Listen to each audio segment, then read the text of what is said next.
Jeff Angelo sitting in for Jan Michelson. News Radio 1040 WHO is an iHeart radio station. So news involving Ethan Couch, that's the so-called affluenza teen. He's going to be serving nearly 2 years in jail after breaking his probation on drunken driving homicide charges. You'll recall that he was involved in a car accident that involved the death of 4 people, and the case drew international attention when, at Couch's trial in juvenile court in 2013, a psychologist testified that the then 16-year-old was so spoiled by his wealthy parents he could not tell right from wrong, describing the condition as affluenza.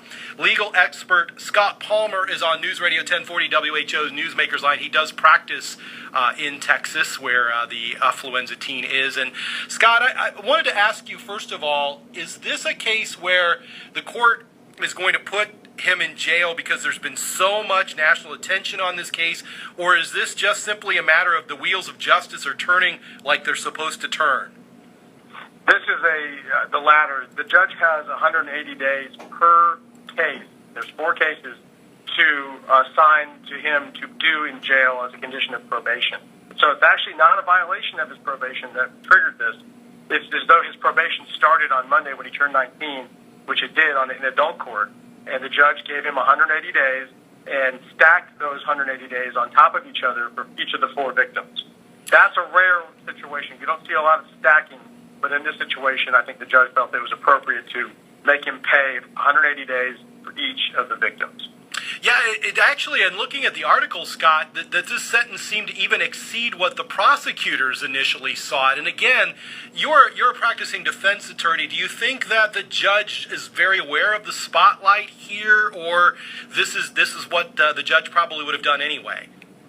The judge is definitely aware of the spotlight. There's no question that Judge Salvan is aware and is probably handing out this almost a punishment. He doesn't have to give him 180 days. He has up to 180 days. I think this is in response to Mr. Couch going to Mexico, fleeing the jurisdiction, making a mockery of the system, and essentially not taking responsibility for his crime when he was a juvenile. But now that he's in adult court, the adult juvenile court rules, and the judge has said, I'm going to start your probation with a 2-year sentence. So we'll see you in a couple years, and then you're still on probation. But we'll see you in a couple years, which is very rare. I've had one client in 20 years that's gotten a year, 2 cases, 180 days on top of each other, but I've never seen 4 of them. It's rare, but it's legal, and but the judge did leave a window of opportunity for the lawyers to come back and argue that he did that, but he did allow them to come back in a couple weeks to try to convince him to reduce the time. This is legal expert Scott Palmer with me talking about the affluenza case on WHO. And Scott, you practice in this area. I can't imagine that attorneys looked at what was called the affluenza defense and thought, oh, that sets a precedent. We'll try that ourselves. Is that something that you're going to find lawyers attempting to do in the future, or is this going to be a one-off where somebody tried this defense in the case of Ethan Couch? I've never seen it before, and I haven't seen it since, and I don't expect to see it in the future. I think this is a one-off. It's been so hollowed out from the criticism of the judge's decision based on this quote affluenza defense that it's become a mockery almost. And so any lawyer that comes in and says my client should get a less punishment because he's too rich and didn't know right from wrong, it just doesn't make any sense. It's almost nonsensical, and it's never going to be probably raised by any competent lawyer in the future because of this case. Absolutely. I mean, it drew a lot of attention, and I was also thinking of you, Scott, because there the nationwide attention on this case caused people to say, well, this is one of those cases where if you got a lot of money, you can somehow, get away with something like this. How does a lawyer like you view this particular case? Is this something that puts you on the defensive sometimes about, hey, look, guys, that's really not the case. We're trying to seek justice for all of our clients. But was this something that for a while you had to defend what was going on in this trial? In a way, I mean, I believe this case was sort of an aberration. It was this young man caused so much carnage and death and destruction in a blink of an eye that it was almost indefensible from a guilt-innocent standpoint. He was guilty. He had Xanax in his blood. He had 2 times or more the legal limit of alcohol. This was all about mitigation and punishment. What do we do with a 16-year-old who has these circumstances? And I understand that the judge needed to hear about his upbringing, and I think it was just twisted that he was, given this affluent life and he didn't know right from wrong. He was basically left alone to raise himself because his parents didn't care about him. It seemed to me, and that's an issue you would bring up if you're poor, if you're rich. It's just what it is. But as a criminal defense attorney, I think everybody understood that this is a very special case, and that the fact that he didn't go to prison right off the bat, it angered a lot of people. And frankly, it angered me. I'm friends with one of the lawyers who represented some of the victims' families in this case, so I knew about this from the beginning. And it's tough when you lose people in a blink of an eye, and they're dead forever. And this little punk's job, his job is now to complete probation, where he should never have gotten in the first place. Most people would argue.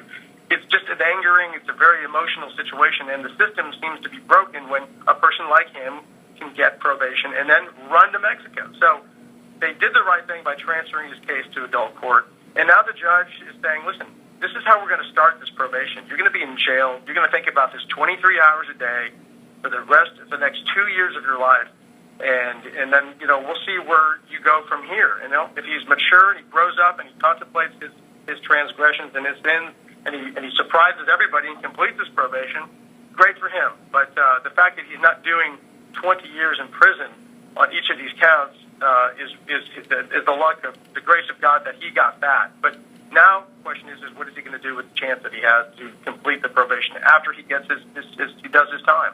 And he'll have to write that chapter. And I got a feeling, Scott, from your comments that once he got on probation and ran off to Mexico, and his mom now is going to face charges for assisting him in that, you probably shook your head and said, "Boy, I saw that coming." Was that one of those moments for you? Well, the fact that his mom was complicit in him running to Mexico didn't shock me at all. Yeah. There's more to that story than I think we know at the moment with her. Now, her and his father have been divorced for several years.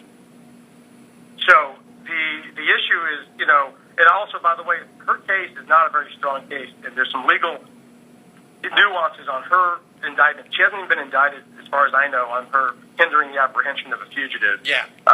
That's a whole other conversation we can have on another day, but I don't know if she's ever going to get indicted, and if she does get indicted, I think she stands a good chance of not being held accountable for that because of some nuances in the law, because he didn't commit a new crime. He was on probation. So she may walk on that, and then, of course, she has no contact with her own son who's in jail. It's just a huge mess. His family just needs to kind of fix their problems and move on. Yeah. But the case is very strange. It's received a ton of attention, and hopefully, young people will look at this and say, you don't drink, you don't drive, you don't want to become another Ethan Couch. And that would be, if one young person that can look at this case and say, I don't want to become this horrible villain, and maybe we could have some changes in this society. But that's what we're hoping for. And I should point out, Scott, you're a defense lawyer, and you're saying all of this as a person that's going to be called on to defend people at times. But you're also saying, just as a general philosophy, you're very aware of the message that the outcome of a case sends to society. And it really sounds to me like, yes, even though I am a defense lawyer and I would defend people that have done bad things, I'm also very aware of what the bigger message is for young people in the society of this affluenza case. Absolutely. I mean, I'm a defense attorney. I've defended people that have done much worse. I mean, if you can believe, much worse than this.